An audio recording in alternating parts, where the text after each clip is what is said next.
அன்பர்களுக்கு வணக்கம்.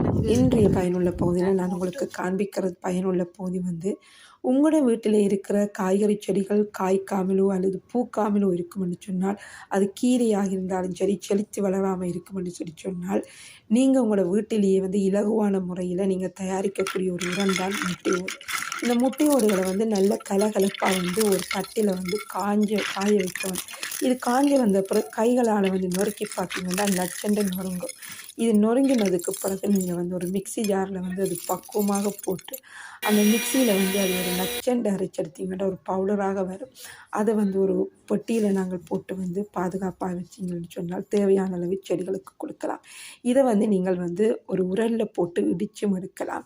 இடிச்செடுத்த அல்லது பொடி பண்ணின இந்த முட்டை ஓடுகளை கொடுக்க முதல் கிளறிட்டு தேவையான அளவு முட்டை கோதுகளை வந்து இதுகளுக்கு நீங்கள் பவுடராக நீங்கள் கொடுத்து கொண்டு வந்தீங்கன்னு சொன்னால் இந்த செடிகளில் வந்து ஒரு மாற்றத்தை நீங்கள் காண முடியும்.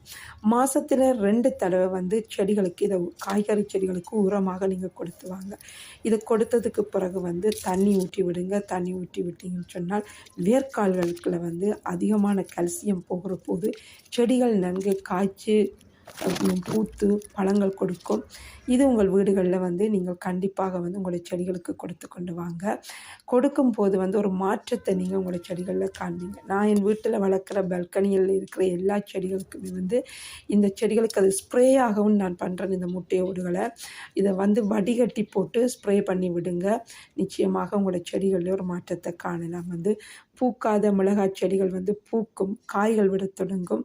இது நீங்களும் உங்களோட வீடுகளில் ட்ரை பண்ணி பாருங்கள், பலன் பெற்றுக்கொள்ளுங்கள்.